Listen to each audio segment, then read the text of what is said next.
Shayo. I need to... Breaking news! Breaking news! News that is breaking. Absolutely. Let's join BRICS. I'm in the UK.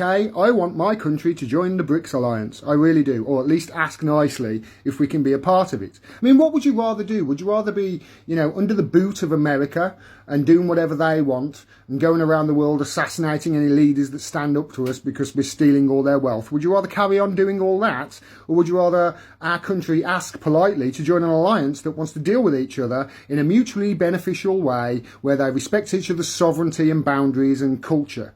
Would you rather join us asked to join that, or carry on under the boot of America doing whatever America wants and then invading any country that America wants to invade because they want to steal their resources? Let me know in the comments below. It would be interesting. I think we need a referendum, don't you? First of all, I don't think the nations in BRICS would ever trust the UK. Not to talk about them trusting the UK to the point where they will now even allow the UK to come join them in their BRICS group. I don't think that's ever going to happen. But then again, these government people, these politicians, they can shock you. If there come a time or a day where we see that BRICS nation agree for the UK to join BRICS, then we can all agree that they are moving mad. We can all agree that something has, affected them upstairs, because what are you doing? Secondly, the people where they BRICS, let me use English. The nations in BRICS all have something of value, right? They all have something that they're bringing to the table. They have resources, all of that good stuff that they intend to exchange with one another as they trade fairly with one another, right? So what I want to know now is, what would UK be bringing to the table? UK, what do you intend to bring to the table? What exactly would these people be getting from you? Because all of them, they are coming with stuff. So if they decide to take you in, which I don't think they will do, but on the hypothetical chance that they do, what do they stand to gain from you joining them? What value would you be bringing to them? And also, isn't the UK with NATO? So why in hell would the BRICS accept them again? I mean, what we're seeing right now is a different reality that some of them folks never thought would ever befall them. They are seeing this reality before them in real time, and they are struggling to see if they can change the inevitable end that's coming for them. That's basically all that's happening. When this collapse comes, and it's going to come, we in the UK are going to need to have some serious reflection on mistakes that have been made, and especially our foreign policy in history. And we're going to have to rely on these nations that we've been stealing from for years to deal with us, because we need them. We're not like Russia. We're not self-sufficient. Russia has its own oil, its own food, it doesn't have to import anything. It can survive without the world. We, a tiny little island, do not have that luxury. We need to import. That's why we've stolen so much in the history. So what happens, do you think, in the next decade as African countries are rising and getting more powerful? And the Western countries that had them under their heel for so long, like the UK where I live, are on the way down and their economies are collapsing. What help do you think we're going to get from those countries that are becoming more powerful? How do you think that the Africans are going to look towards the English with regards to trade deals and buying their uranium off them if we need to?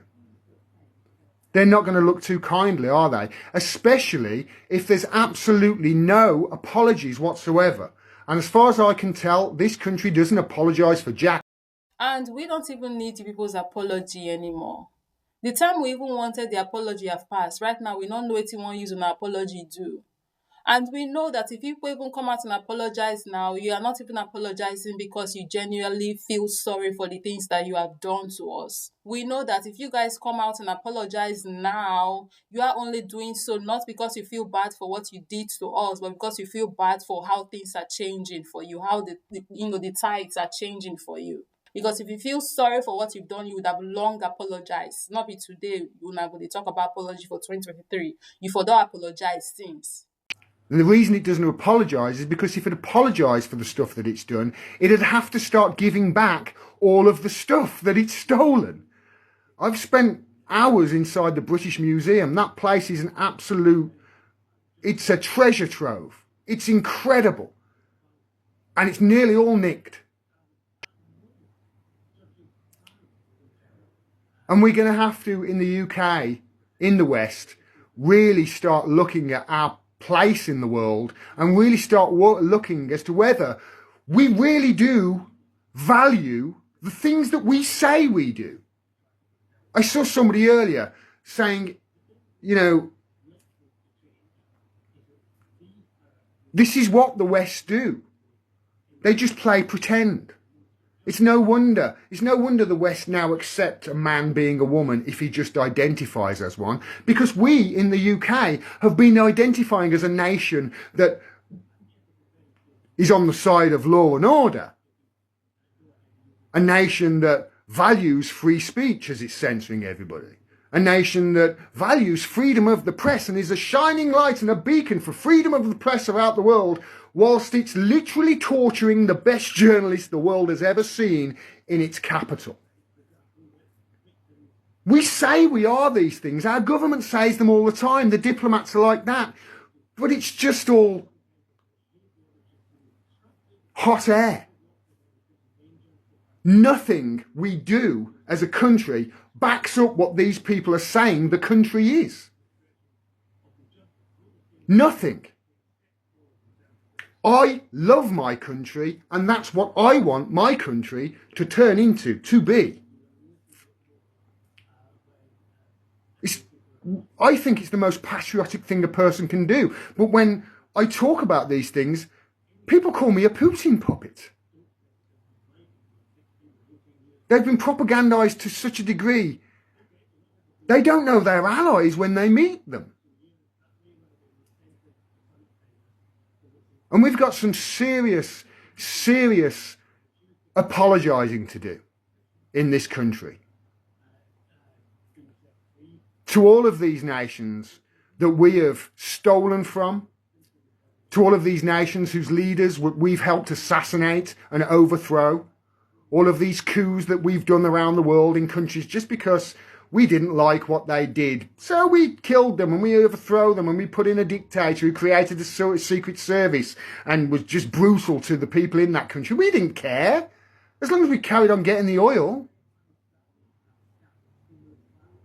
We're meant to be a country that cares about these things. It cares about truth and honesty and justice. This country prides itself on the UK justice system.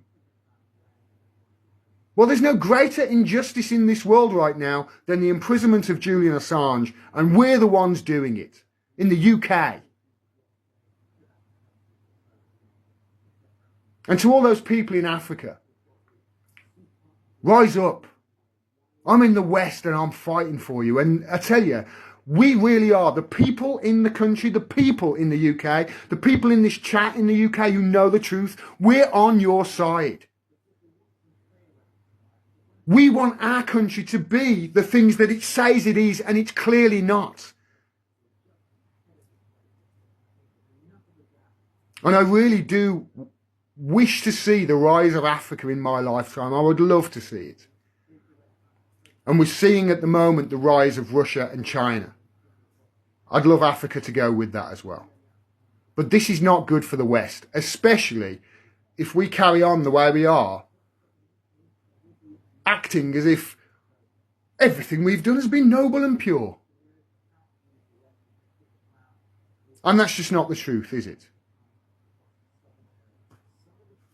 Well, as you lay your bed, so you lie on it. The West spent hundreds of thousands of years laying this particular bed.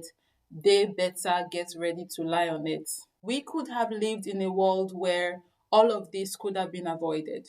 We could have lived in a world where everyone equally benefits from what the universe has blessed us all with, right? But one group of people decided that they wanted it all for themselves, and then that everyone else should starve and live under the sky with no roof over their head, with no food in their bellies, with nothing to their name, because they were the superior ones who, deserved everything good in life, and every other person could literally go to hell, right? And they didn't care. They did not care that they were living on the backs of other people. They did not care that they were stepping on the heads of people as they climbed to success and wealth and glory and, world power title and all of those stuff that they have going for them. They didn't care what's happened to every other group of people. So, like I said, they laid this bed because nothing lasts forever. What goes around comes around. If the issue you are getting for yourself, you are not getting purely, you are not getting morally uprightly, it's eventually going to crumble. You cannot build on the backs of others, you cannot build on the heads of other people. Eventually, they're going to. It's like when you push someone, you keep pushing them to the wall, and you just hope that they never would fight back or take steps that is going to liberate them. Tables do turn, and this table it does sha dey turn, and it's turning very fast. This table have bite. So like I said, they laid this bed, they better get ready to sleep on it. But guys, let me know down below in the comment section what your thoughts are of this. And of course, as always, I'll see you guys in the next one. Thank you very much for watching. Bye bye.